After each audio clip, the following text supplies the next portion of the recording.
Jury selection was set to start Thursday in the second trial this year for Hunter Biden, this time for federal tax evasion. But the president's son requested to change his plea several times over the course of the day, and eventually he entered a guilty plea. Hunter originally pleaded not guilty to 9 counts related to failing to pay and file his taxes between 2016 and 2019. This is Hunter Biden's second conviction. He was found guilty in June of illegally purchasing and possessing a firearm and faces sentencing next month. CBS News legal contributor and Loyola Law School professor Jessica Levinson joins me now. Jessica, I'm chuckling because trying to keep up with this, it was started with a not guilty plea. Then he requested to change his plea to something called an Alford plea, which I'd love for you to explain to us. And then it became an open plea. What does all of that mean, and why do you think it happened? Well, all of that means that he had a shifting strategy at the very end. And when it comes to state courts, a lot of defendants plead, it's not called Alford in state court. It's usually named after a different case. Like in California, it's called People v. West.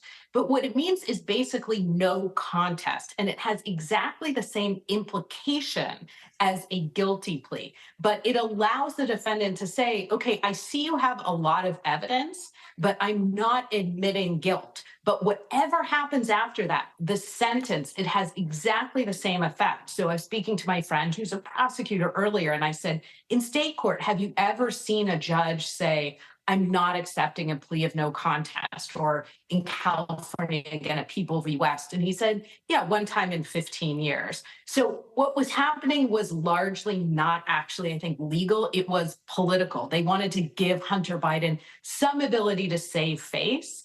And ultimately, the prosecution just wasn't going for it, which is also, frankly, probably a little political. So just on that no contest concept, which is one that people are probably more familiar with, that's always puzzled me. Is it basically just face saving? I mean, I get to tell my friends and family, no, I was really innocent, despite the mountains of evidence. It really is largely just face saving. In terms of the consequence, again, there's generally very little difference. When it comes to an Alford plea, that's in federal court. They are more rare. It is named after a Supreme Court case.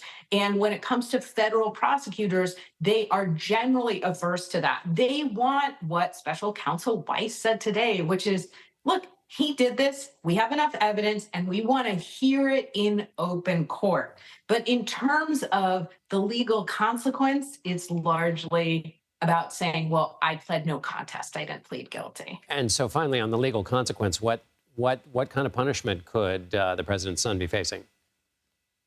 Well, now that he has pleaded guilty, he was facing up to 17 years. I do not think he'll get that, not because he decided to plead guilty and save everybody the time and resources, and frankly, himself the embarrassment, but because most people don't get the maximum, let's be clear.